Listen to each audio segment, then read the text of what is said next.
പ്രാർത്ഥനയെ കുറിച്ച് ഉള്ള ഡെഫിനിഷൻ എന്ന് പറയാം. പ്രാർത്ഥന പ്രാർത്ഥന എന്ന് പറഞ്ഞാൽ അപേക്ഷിക്കുക, അതാണ് ഡെഫിനിഷൻ. മനസ്സിലായോ? അത്രേ ഉള്ളൂ പ്രാർത്ഥന. അതൊക്കെ പിന്നെ ചുമ്മാ ആളുകളിൽ നിന്ന് കൂടുതൽ ഇപ്പം നമ്മൾ അധികാരമുള്ളവരോട് അപേക്ഷിക്കുന്നത് പ്രാർത്ഥന. ഇപ്പം നിങ്ങൾ വില്ലേജ് ഓഫീസറിന്റെ അടുത്ത് ചെന്ന് നിങ്ങൾക്കൊരു വരുമാന സർട്ടിഫിക്കറ്റ് വേണം, അതൊരു പ്രാർത്ഥനയാണ്, ആപ്ലിക്കേഷൻ അല്ലേ? കാരണം അയാൾ അധികാരമുള്ള ആളാ. കോടതിയില് my lord this is my prayer എന്നാണ് വക്കീൽ പറയുന്നത്. ഇംഗ്ലീഷ് വാദിക്കുമ്പോ കേട്ടിട്ടുണ്ടോ? കോടതി മുമ്പാകെ പ്രാർത്ഥിക്കുന്നു, അപേക്ഷിക്കുന്നു, അത്രയുള്ള അതിന്റെ അർത്ഥം. അല്ല പ്രാർത്ഥന ആരോട് വേണമെങ്കിലും പ്രാർത്ഥിക്കാം. പെന്തക്കോസ്തുകാർ പറയും യേശുവിനോട് മാത്രമേ പ്രാർത്ഥിക്കാവുള്ളൂ. അത്രയും പോസ്റ്റ് വേറെ ഇല്ല. യേശുവിനോട് മാത്രം പ്രാർത്ഥിച്ചാൽ മൂഞ്ചിക്കൊണ്ടിരിക്കും. നിങ്ങൾക്ക് ഒരു വരുമാന സർട്ടിഫിക്കറ്റ് വേണം, അത് യേശുവിനോട് പറഞ്ഞാൽ കിട്ടുമോ? അപ്ലിക്കേഷൻ റിക്വസ്റ്റ് ആക്കാൻ പറ്റും.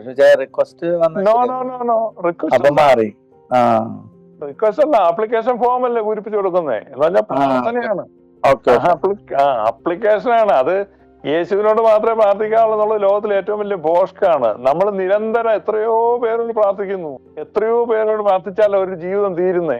അപ്പൊ നമുക്ക് പ്രാർത്ഥന എന്ന് പറയുന്നത് നമ്മുടെ ജീവശ്വാസം പോലെ ഓരോ ദിവസവും നമ്മൾ പലരോടും പ്രാർത്ഥിക്കുന്നുണ്ട്. എത്ര ആപ്ലിക്കേഷൻ നമ്മൾ അയക്കുന്നത്, എല്ലാം പ്രാർത്ഥിക്കില്ലേ? ഇതൊക്കെ തുറന്ന് പറയണം പെന്തക്കോസ്തുകാരോട്. അവന്മാർക്ക് ബോധം വരട്ടെ. രാമചന്ദ്രൻ പേരുള്ള വില്ലേജ് ഓഫീസർ ആണെങ്കിൽ നമ്മൾ അവനോടാ പ്രാർത്ഥിക്കുന്നത്, അല്ലേ? ബീരാൻ എന്ന് പറഞ്ഞുള്ള വില്ലേജ് ഓഫീസറാണ്, നമ്മൾ ബീരാനോടാണ് പ്രാർത്ഥിക്കുന്നത്. കോടതിയിൽ ഇരിക്കുന്ന ജഡ്ജി ആരാണ്? ആ ജഡ്ജിയോടാണ് പ്രാർത്ഥിക്കുന്നത്. ആ ജഡ്ജിയെ കർത്താവേ എന്നാ വിളിക്കുന്നത്, മൈ ലോഡ് എന്നാ വിളിക്കുന്നത്. മൈ ലോഡ് എന്ന് വിളിച്ചിട്ടാണ് വക്കീൽ പ്രാർത്ഥിക്കുന്നത്. എന്റെ കർത്താവേ എന്ന് തന്നെ വിളിക്കുന്നത്. യാമപ്രാർത്ഥനകൾ എന്തിനാ വെച്ചിരിക്കുന്നത്? യാമപ്രാർത്ഥനയോ? യാമപ്രാർത്ഥന ഉണ്ടല്ലോ, ഓരോ യാമത്തിലും പ്രാർത്ഥിക്കാനല്ലേ? അതെ, അത് ഡിസിപ്ലിൻ ചെയ്യാൻ വേണ്ടിയാണോ ലൈഫ് സ്റ്റൈല്? അതനുസരിച്ച് ജീവിക്കുന്നത് നല്ലതാണ്. അല്ലപ്പോ ഇന്നിപ്പോ ആരാ യാമപ്രാർത്ഥന എഴുതുന്നത്? ആരെങ്കിലും ചൊല്ലുന്നുണ്ടോ? ചുരുക്കം പേര്. അപ്പൊ അത് ആറ്റം ബോംബ് പോലെ കണ്ടാ മതി. നമ്മൾ ഇന്ത്യയിൽ ആറ്റം ബോംബ് വെച്ചിട്ടുണ്ടല്ലോ, പൊട്ടിക്കാറില്ലല്ലോ ഉണ്ടോ? അതുപോലെ ഇപ്പൊ ആറ്റം ബോംബ് പോലെ ആയിപ്പോയി യാമപ്രാർത്ഥന. അവിടെ ഇരിക്കട്ടെ. പക്ഷെ എനിക്കൊരു സംശയം, നമ്മുടെ ഈ ബൈബിളിനകത്ത് പറയുന്ന യോനാ പ്രവാചകന്റെ സംഭവം അതൊരു കഥയാണോ അതോ നടന്ന സംഭവമാണോ? യോനാ പ്രവാചകന്റെ സംഭവം എങ്ങനെ കഥയാണ്? യോന ഒരു ഇസ്രായേലിനോട് പ്രവചിക്കാൻ പോയതായിട്ടൊന്നും ഇല്ല. നിനവേക്കാരൊന്നും യഹൂദന്മാരൊന്നും അല്ലായിരുന്നു. അപ്പൊ അത് അങ്ങനെ ഒരു സംഭവം ഉണ്ട്. പിന്നെ അത് യഹോവ പറഞ്ഞു എന്നൊക്കെ യഹൂദന്മാർ പെയിന്റ് അടിച്ച് വെച്ചിരിക്കുന്ന യഹോവയൊന്നും അല്ല.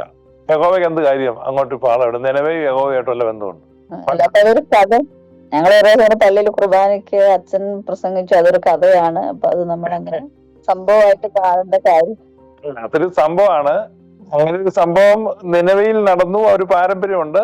ആ കഥ ഈ മുഹമ്മദ് നബി കേട്ട കഥയൊക്കെ അടിച്ചു മാറ്റി ഞമ്മന്റെയാന്ന് പറഞ്ഞ് ആക്കിയതുപോലെ യഹൂദൻ അടിച്ചു മാറ്റിയ ഒരു കഥ എന്നുള്ളൂ. മനസ്സിലായോ? സംഭവം ഉണ്ടായതാണ്. പക്ഷെ യഹോവയല്ല, യഹോവ അങ്ങോട്ട് വിടത്തില്ല.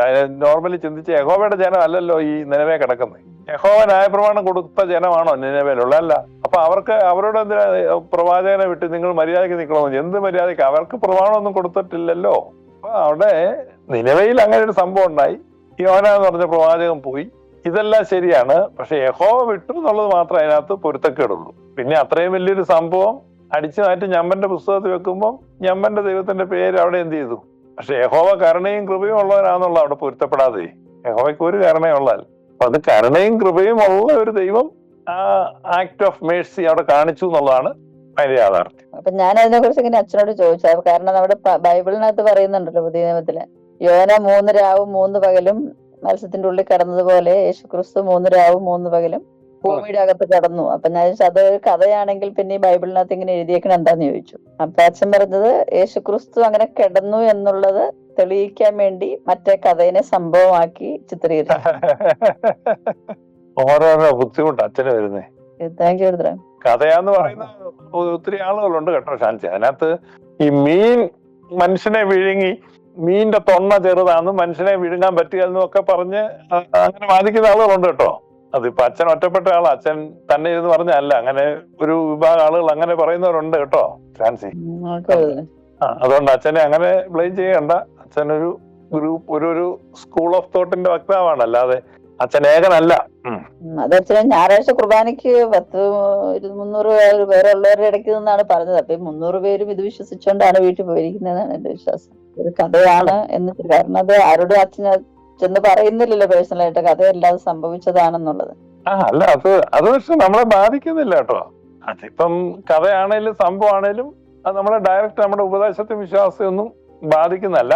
യേശു 3 രാവും 3 പകലും കല്ലറയിൽ ഇരിക്കുന്നു എന്നുള്ളത് ഈ യോനായുടെ അതുമായിട്ട് താരതമ്യപ്പെടുത്തി യോന ഇരുന്നത് പോലെ യേശു പറയുന്നേ ഉള്ളൂ. അതായത് കഥയിലെ യോന ഇരുന്ന പോലെ എന്ന് വേണേലും ഇപ്പൊ നമ്മൾ തന്നെ നമ്മുടെ ലൈഫിലെ എത്രയോ കാര്യങ്ങൾ കഥകളിലെ, ഇപ്പൊ സിനിമയിലെ കാര്യം, നമ്മുടെ കിലുക്കത്തിലെ ജഗതിയുടെ അവസ്ഥ അവിടെ എന്ന് പറയത്തില്ല. ഇപ്പൊ കിലുക്കത്തിലെ ജഗതി എന്ന് പറഞ്ഞാൽ റിയൽ അല്ലല്ലോ. അപ്പൊ അങ്ങനെ വേണേലും എടുക്കാം. ഇപ്പൊ അച്ഛൻ പറഞ്ഞുകൊണ്ട് ഇപ്പൊ കഥയാണെന്ന് പറഞ്ഞാലും അച്ഛന് വലിയ അക്ഷന്തവ്യമായ അപരാധമൊന്നും അല്ല ചെയ്തിരിക്കുന്നത്.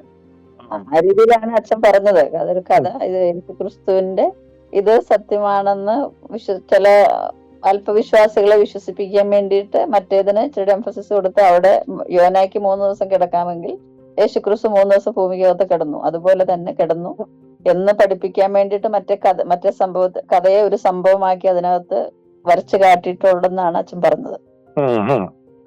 അങ്ങനെയാണ് സുറിയാനി സഭ അത് ഒറിജിനൽ സംഭവമായിട്ടാണ് വിശ്വസിക്കുന്നത്. അതുകൊണ്ട് 3 നോമ്പ് സഭയിൽ വെച്ചിട്ടുണ്ട്. കത്തോലിക്കർക്ക് 3 നോമ്പൊന്നുമില്ല. അടുത്ത കാലത്തായിട്ട് സീറോ മലബാർ അടുത്ത കാലത്ത് പറയുന്നത് ശാഖാക്കാര് പണ്ട് തൊട്ടുള്ള 3 നോമ്പ് അവര് അത് ഒറിജിനലാന്നാ പറയുന്നത്. എങ്ങനെ എടുത്താലും കുഴപ്പമില്ല. പക്ഷെ ഞാൻ ഒരു പേഴ്സണലായിട്ട് ചോദ്യം ചോദിക്കട്ടെ. അതായത് ഇപ്പൊ നമ്മുടെ ഇവിടെ തൃശ്ശൂര് ഒളരിക്കര ദേവാലയം ഉണ്ട്. ആ ദേവാലയത്തില് 10ാം ക്ലാസ്സിൽ പഠിക്കുമ്പോ മരിച്ച വിശുദ്ധന്റെ പേര് ഞാൻ മറന്നു. പുള്ളി മരിച്ചിട്ട് പുള്ളിയെ ഇപ്പൊ ഒരു പാൻറ്റൊക്കെ ഇട്ട് നിൽക്കണ ഒരു വിശുദ്ധൻ. അതെനിക്ക് ഉൾക്കൊള്ളാൻ പറ്റുന്നില്ല. അത് കാര്യമില്ല. നീ അത് പഴയ കാലത്തെ വിശുദ്ധന്മാർ അന്നത്തെ വേഷം ധരിച്ചു നിൽക്കുന്നേ. ഇപ്പൊ ഈ അടുത്ത് ഇപ്പം മരിച്ച അവനൊരു പയ്യനായിരുന്നു. അവന് രോഗിയായിട്ട് ഒത്തിരി നാൾ കടന്ന് ഈ കമ്പ്യൂട്ടറിലൂടെ സുവിശേഷം അറിയിക്കുക. അതുകൊണ്ട് ഈ സൈബർ ലോകത്തിന്റെ മധ്യസ്ഥനായിട്ട് അങ്ങ് പ്രഖ്യാപിച്ചിട്ടുണ്ട്. മൊബൈലാ കയ്യില് മൊബൈല് പിടിച്ച് പാന്റ് ഷർട്ടൊക്കെ നിൽക്കുന്ന ചെറിയ പയ്യൻ. ചെറിയ പയ്യൻ. അവന് മരിച്ചതൊക്കെ ഞാൻ ഓർക്കുന്നുണ്ട്. അവനെ അടുത്ത കാലത്ത് അവൻ മരിച്ചത്. അപ്പം ഒത്തിരി നാൾ രോഗിയായിരുന്നു. അപ്പൊ അവൻ ലോകത്തിന്റെ പാപത്തിന് വേണ്ടി പ്രാർത്ഥിക്കുകയും ഒരുപാട് പേരോട് ഈ ഓൺലൈനിൽ കൂടെ സുവിശേഷം പറയുകയും അങ്ങനെയൊക്കെ ഉള്ള ഒരുത്തനായിരുന്നു. അപ്പൊ അവനെ വിശുദ്ധനായിട്ട് പ്രഖ്യാപിച്ചു കഴിഞ്ഞപ്പം അവനെ ഈ പുതിയ ലോകത്തിന്റെ പുതിയ കാലത്തിന്റെയും ഒരു വിശുദ്ധനായതുകൊണ്ട് കമ്പ്യൂട്ടർ ലോകത്തിന്റെ മധ്യസ്ഥനായിട്ട് അങ്ങ് പ്രഖ്യാപിച്ചു. അപ്പൊ അതുകൊണ്ട് ഈ പഴയ കാലത്ത് ഈ കുതിരപ്പുറത്ത് മാത്രം ഇരുന്നാ പോരണ വിശുദ്ധൻ. ഇനി ബെൻസേലും ഫെരാരിയിലും ഒക്കെ വരുന്നേ